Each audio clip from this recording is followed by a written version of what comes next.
Komisi Independen Pengawas Pemilu atau KIPP Trenggalek minta Bawaslu segera tindak lanjuti laporan voice note yang diduga suara Kades Kayen, Kecamatan Karangan. Voice note itu berisi ajakan untuk memenangkan salah satu caleg dan partai. Dalam voice note itu juga disertai ancaman cabut bansos jika warga membelot.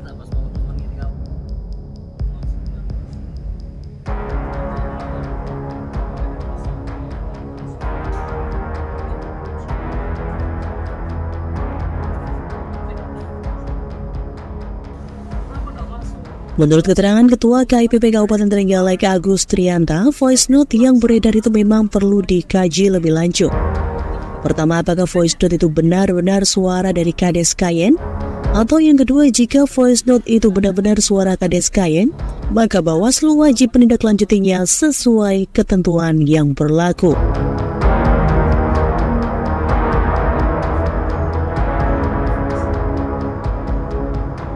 Lebih lanjut, Ketua KIPP Kabupaten Trenggalek Agus Trianta menyampaikan, secara spesifik di Undang-Undang Nomor 6 Tahun 2015 tentang Desa, Kepala Desa dan perangkat desa dilarang melakukan tindakan politik yang tidak netral. Sanksinya bisa berupa teguran hingga pemberhentian. Selain itu di Undang-Undang Nomor 7 Tahun 2017 juga dijelaskan terkait sanksi yang nanti akan berbicara sesuai dengan fakta. Apakah ini nanti masuk pada pelanggaran administrasi atau pidana pemilu?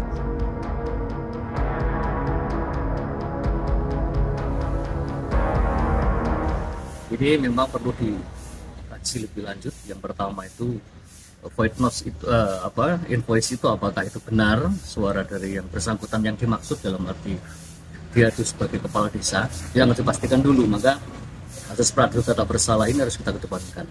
Ini yang pertama. Yang kedua, kalau ini Bawaslu sudah menerima laporan, apakah temuan, apakah laporan, maka kewajiban Bawaslu untuk menindaklanjuti temuan ini. Kalau itu misalkan temuan ditemukan oleh Bawaslu, kalau ini laporan masuk pada LP, nanti diregister, kemudian ditindaklanjuti serta dipertanggungjawabkan kepada publik. Jadi hasil nanti analisa Bawaslu, pengkajian Bawaslu, apakah nanti masuk kepada pelanggaran administrasi atau nanti pelanggaran pidana pemilu, nah, ini tergantung hasil pendalaman dari Bawaslu. Apakah nanti masuk ke sana atau tidak? Tetapi yang jelas, secara spesifik di Undang-Undang Nomor 6 Tahun 2014 tentang desa itu pun di pasal 29 juga sudah dijelaskan terkait dengan larangan kepala desa dan perangkat desa untuk melakukan satu tindakan politik yang tidak netral, artinya keberpihakan kepada salah satu pasangan calon atau calon, itu di pasal 29. Kemudian di pasal 30-nya itu terkait dengan sanksinya, bisa teguran, bisa juga pemberhentian, tinggal nanti unsurnya masuk ke mana. Nah, itu yang pertama. Yang kedua, di Undang-Undang 7 2017 terkait dengan itu, yang dimaksud oleh pasal 280, 281 maupun sampai 283 ini merupakan satu kesatuan rangkaian yang mana sanksinya itu ada di pasal 490 Undang-Undang 7 2017. Di sana ada sanksi yang nanti akan berbicara sesuai dengan fakta, apakah ini masuk pada pelanggaran administrasi atau pidana pemilu.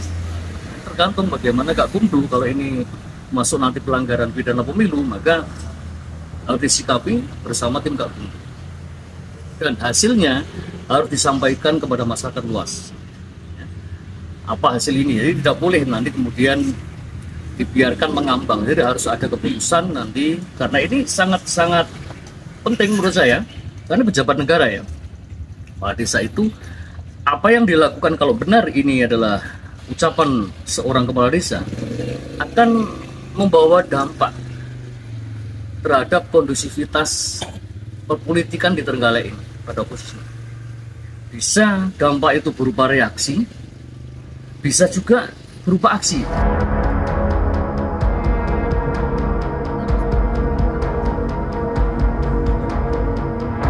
Agus juga menambahkan kalau masuk pelanggaran pidana pemilu maka harus disikapi bersama tim Gakumdu dan hasilnya harus disampaikan kepada masyarakat luas secara terbuka. Selaku Ketua KIPP Kabupaten Trenggalek, Agus juga mendorong kepada masyarakat untuk mengawal pemilihan umum ini dengan baik, sehingga kedepannya bisa melahirkan demokrasi dan pemimpin yang benar-benar lahir dari hati nurani masyarakat.